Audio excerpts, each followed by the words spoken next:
El film La Tierra de los Muertos de George Romero nos introduce la idea que la población mundial se ha convertido en zombies o muertos vivientes. Igualmente se encapsula bien la corriente que surgió hacia inicios del siglo XXI. Durante años surgieron todas estas producciones que exploraban el horror y tragedia de ver el mundo caer en ruinas, mientras la humanidad perdía sus últimos vestigios de cordura para degenerar en monstruos insaciables. El filme nos muestra monstruos que estuvieron vivos, pero ahora solo se los mueve las ansias infinitas de comer carne de los vivos. En la cultura popular les llamamos zombies. Hace muchos años un autor describía que el mundo de los muertos vivientes funcionaba como una metáfora de nuestro mundo postmoderno. En estos días me encontré un artículo de Stephen King que hizo un análisis bastante similar del filme The Cell, que está basado en un libro que él también escribió, y The Cell es como la célula de la red celular. En este artículo King cita al profesor Carl Williams Bishop, quien explica que los personajes o zombies del filme El Amanecer de los Muertos, que en particular es la versión de los 70s, hay una versión que salió en el 2004 que si no me equivoco también produjo Romero. En este artículo explica el señor profesor Bishop que los muertos vivientes en realidad representan a un lavado de cerebro y particularmente por la ideología del capitalismo de consumo. Este análisis es cierto pero a medias, es decir, es sesgado y superficial no obstante. Los análisis de perspectiva política son solo buenos describiendo los efectos. Como decía Karl Popper, son buenos pronosticando el pasado. Sin embargo, son obtusos al adentrarse en el plano de las causas. En palabras llanas, estos análisis que surgieron los marxistas o, entre comillas, científicos sociales, solo definen la institución a la vista, el nuevo siglo americano. Este análisis económico y político es apenas la primera capa de análisis de nuestro texto. En este vemos uno de los últimos bastiones de la civilización capitalista. Este es un poblado que gira en torno a Fiddler's Green, un complejo de apartamentos para las clases más opulentas, una torre de apartamentos. En este edificio vivía una junta de directivos de quien el personaje Kaufman estaba a la cabeza, y tenía una junta directiva que decidía quién no entraba a vivir en este complejo de apartamentos. No era cualquiera que podía tener ahí acceso. Debajo de estos existían las clases opulentas, o sea, los que vivían propiamente, y aún tenían centros comerciales, restaurantes y demás comodidades. Imagínense, en el mundo del apocalipsis zombies aún tenían restaurantes y salían meseros sirviendo, salían a comprar ropa carísima y de todo. No obstante, estos no producían estos bienes y servicios. En cambio, ellos dependían enteramente de la capacidad de los invasores o saqueadores que iban de pueblo en pueblo, de ciudad en ciudad, buscando recursos o provisiones olvidados luego del apocalipsis zombie. Entonces es como un extraño contraste la opulencia que vivía en eso y las cosas que se vivía afuera. En esta banda de invasores, que son los que se encargan de proveer los recursos que necesita esta clase opulenta, se nos introduce tres personajes importantes: Riley, Cholo y Charlie. A su alrededor está el resto de la población que pasa hambre, frío, enfermedades, pero aún así goza del vicio, el juego y la violencia. En este texto podemos ver claramente la crítica de Romero hacia la clase política y afluente de su época. Debemos recordar que para aquellos años los neoconservadores o miembros del nuevo siglo americano estaban en el poder, como era el Bush Jr., Cheney y Rumsfeld, que me gusta decirlo, suena más nazi. Justo unos años antes acababan de invadir Afganistán e Irak, bajo aquellas falsas pretensiones de armas de destrucción masiva, que hasta la fecha no se encontraron. Y recordemos aquella frase de Bush, que siempre decían, y bueno, no solamente Bush, sino toda la administración, de que ellos no negociaban con terroristas, con en teoría los terroristas islamistas. Ahora veamos lo mismo de Kaufman. He wants money. Pay him. We don't negotiate with terrorists. Este atisbo se nos volverá relevante más tarde. El estilo de vida y economía de Fiddler's End depende enteramente de lo que se pueda robar o saquear del planeta. Paralelamente, esto no sería una transgresión aparentemente, o sea, el ir y robarse y saquear el resto del planeta, porque después de todo el resto del planeta está invadido por muertos vivientes, ya se murieron hace muchos años. No se puede transgredir moralmente en algo que está muerto. Bueno, por lo menos esa es la excusa que se dan ellos mismos. Estos saqueos introducen nuestro texto, así es como se abre, así es como se nos introduce. Sin embargo, Riley, uno de los personajes principales, nota que estos muertos imitan o están empezando a imitar todas aquellas tareas que hacían cuando estaban vivos.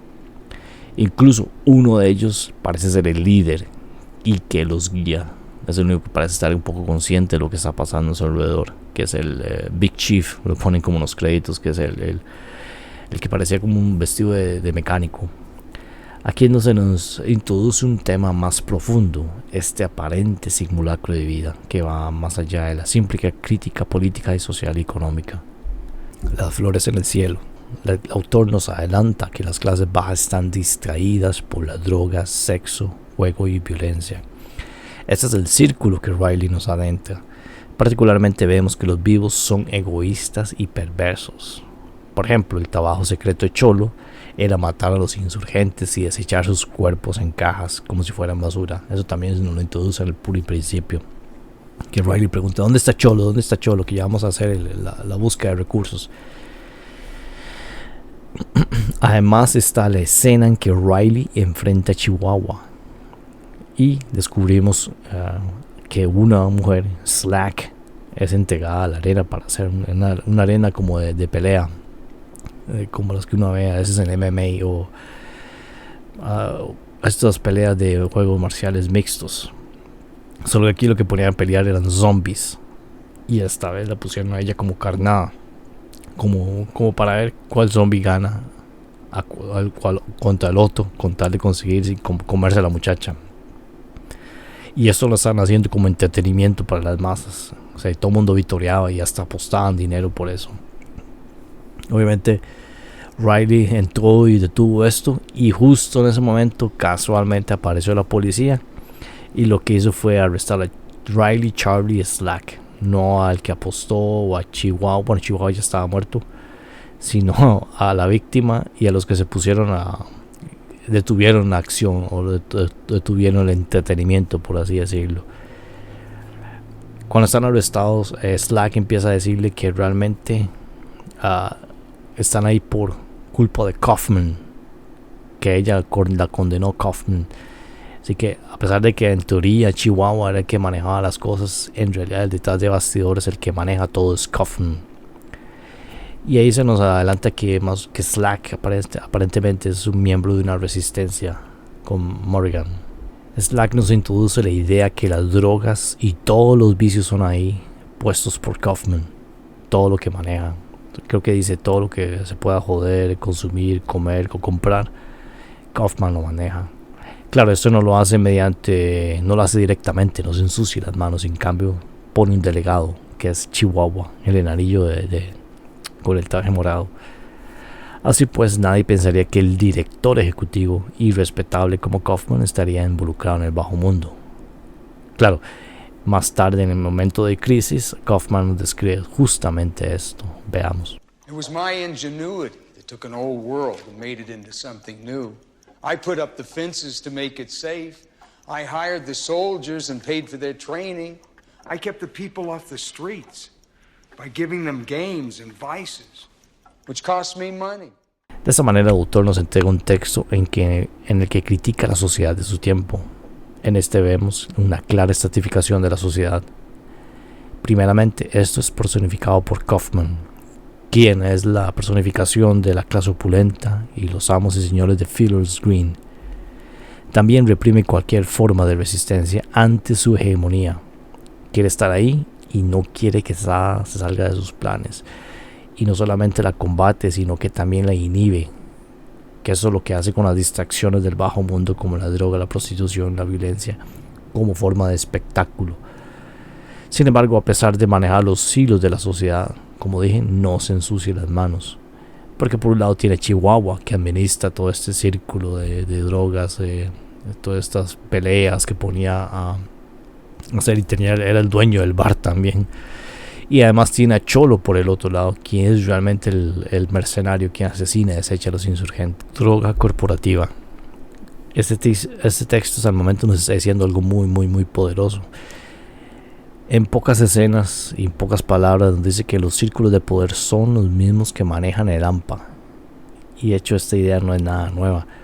Por ejemplo, hay un libro un poco ya antiguo que salió en 1978 por tres autores, Konstantinos Kalinitzakis.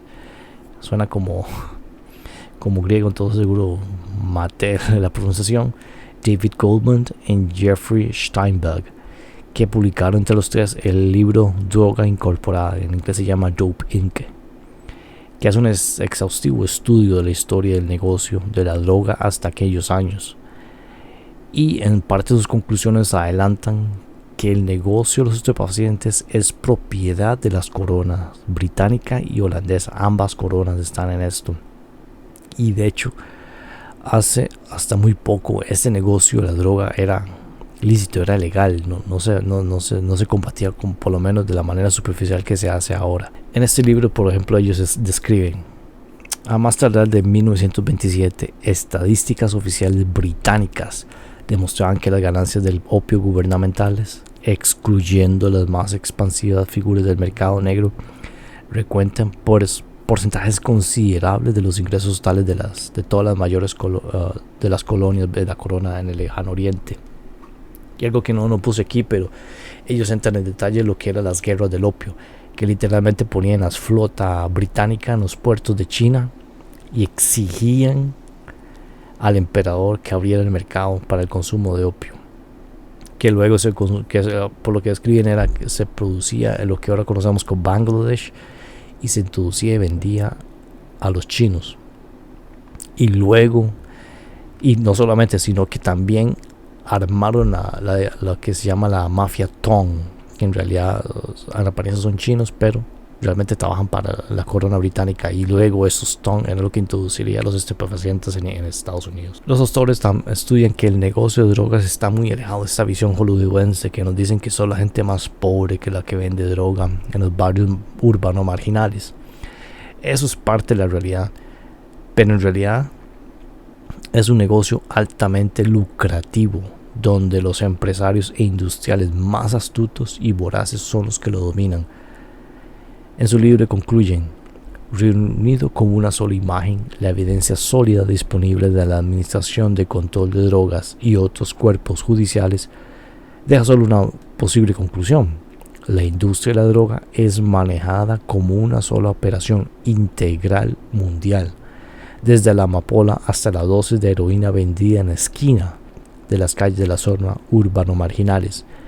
No está solamente el tráfico de la droga ilegal bajo el control de una sola red mundial, pero el tráfico de opiáceos en particular es, sin lugar a dudas, el sistema de producción y distribución mejor controlado de cualquier tipo de mercancía en el mercado internacional, legal o ilegal. Y una vez se pregunta: qué raro, ¿cómo es que nunca uno sabe dónde venden la droga, quién es el que la vende? Y qué raro, cómo no la agarran los policías.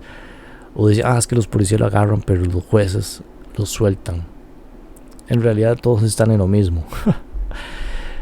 En su análisis de los 70, eso me parece muy interesante. Los autores describen la situación del mercado y cómo, voy a leer los extractos a ver si realmente se entiende lo que me impresionó. Los registros de las fuerzas policiales demuestran que la droga incorporada, Dope Inc., como le llaman ellos, hace lo mejor posible para evitar contratiempos mediante investigación detallada en las calles de la ciudad de Estados Unidos, que a su vez es transmitido a los campos de amapola. Los grupos tribales de Meo en las estribaciones de las provincias montañosas de Burma y Yunnan no plantan lo que se les venga en gana, pero en cambio son instruidos en qué plantar. El ciclo de producción es bien conocido por los investigadores policiales. Si por X o Y razón la investigación del mercado es errónea, el caos acontece, como sucedió en 1972 cuando el Triángulo Dorado del sureste de Asia produjo una cosecha abundante, después de que los mayoristas le dijeron a los productores de amapola que incrementaran su producción de un 50 a un 100%. Los mayoristas contaban con una expansión exponencial continua del consumo de heroína a los soldados estadounidenses en Vietnam. Sin embargo, Nixon les hizo hacer una mala jugada al retirar las tropas, que fue cuando todo eso que se retiró Estados Unidos del conflicto, que para muchos analistas salió con el rabo entre las patas.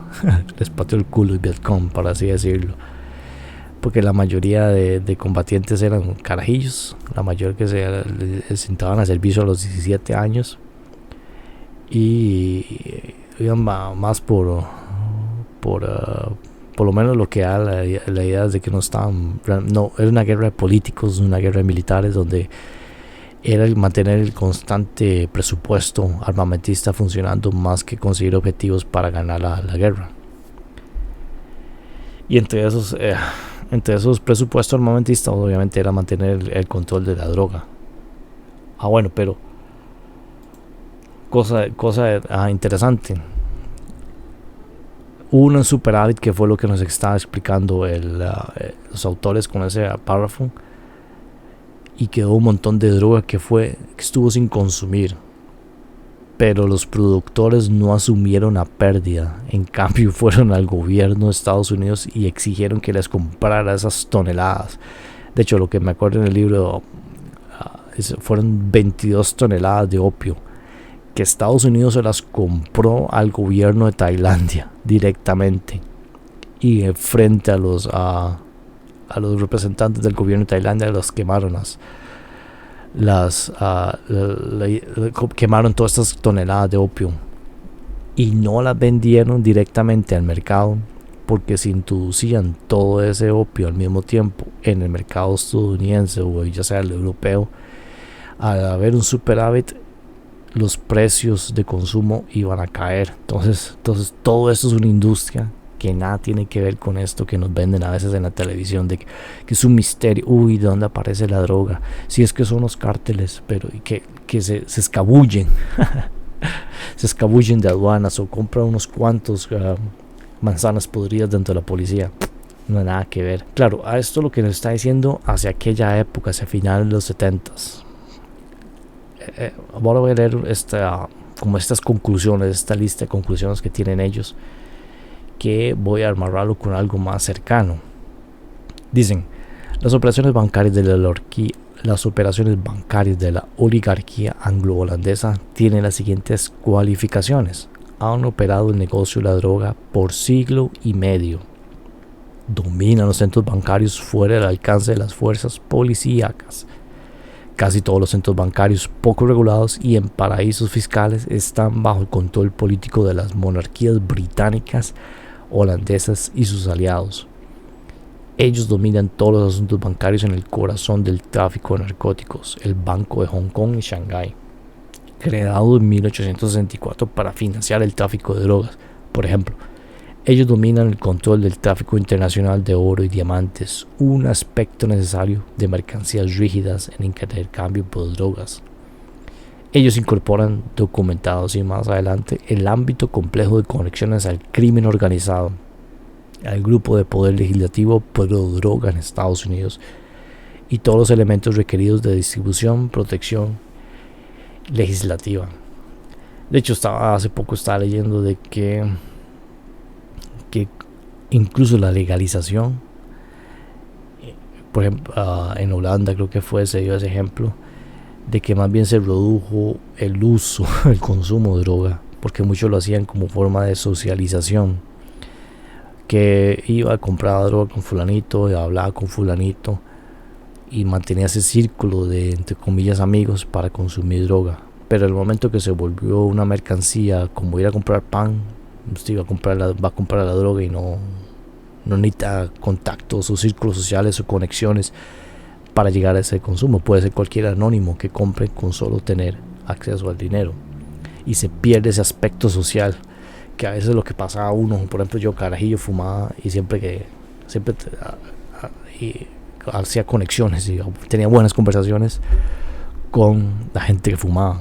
Me presta un blanco, me agarra un blanco, un cigarrillo, me da fuego. Y una vez empezaba a establecer comunicación con esa gente que a veces, si no fuera sido por ese círculo, nunca no existiría como tal. Más o menos la misma dinámica. Algo que también me pareció que siempre pasaba mencionando ellos, el que hablaban del Banco de Hong Kong y Shanghái. Cuando estaba leyendo me parecía como muy familiar ese nombre. Claro, sí, así como os lo digo, no, tal vez no suena, pero si lo mencionábamos con su nombre moderno, que es el HSBC, nos vamos a acordar de aquel escándalo del 2012, donde se les descubrió que estaban en el negocio de lavado o legitimación de capitales para el crimen organizado. De hecho, fue tal que particularmente fue con el Departamento de Justicia de Estados Unidos, donde llegaron a un acuerdo para no continuar más y pagar una multa de 1.9 mil millones de dólares. Y sí, aún continúa este banco. Claro, ahora dice que tienen más controles para evitar que se les infiltre más los recursos del Lampa, pero el banco que hablan ellos, que fue literalmente fundado para financiar estas operaciones, aún existe en día, y realmente me cuento un poco escéptico de que ahora sí son buenos muchachos y que ya no están en el negocio de la droga. Lo más probable es que ahora tengan mejor controlado para que en caso que salga un escándalo más bien compren a los periodistas. Bueno, la idea de que las altas esferas de Fielder's Green en nuestro texto estén involucradas en el crimen organizado, creo que es más que una simple libertad literaria del autor. En cambio, creo que es una forma de comentario lo que está sucediendo. Sucedía en sus años, que fue en el 2003, 2004, 2005, a lo que está sucediendo ahorita. Claro, no, como es un texto para un público general, no puede entrar en el caso de detalles que estamos dando nosotros, usted y yo, en este momento. Pero existe ese precedente de que los gobiernos e incluso monarquías se comportan más como redes de narcotráfico y mafias, con ejércitos de funcionarios en pie al cañón, listos para ejecutar las órdenes, eliminar a quien sea que se ponga en el medio y cumplir los objetivos de la corporación. Vamos a dejarlo hasta acá, y en esta próxima entrega vamos a entrar en más detalles de este mundo, del bajo mundo de la corrupción. Nos hablamos. Gracias. Today, a young man on acid realized that all matter is merely energy condensed to a slow vibration, that we are all one consciousness experiencing itself subjectively. There is no such thing as death. Life is only a dream, and we are the imagination of ourselves.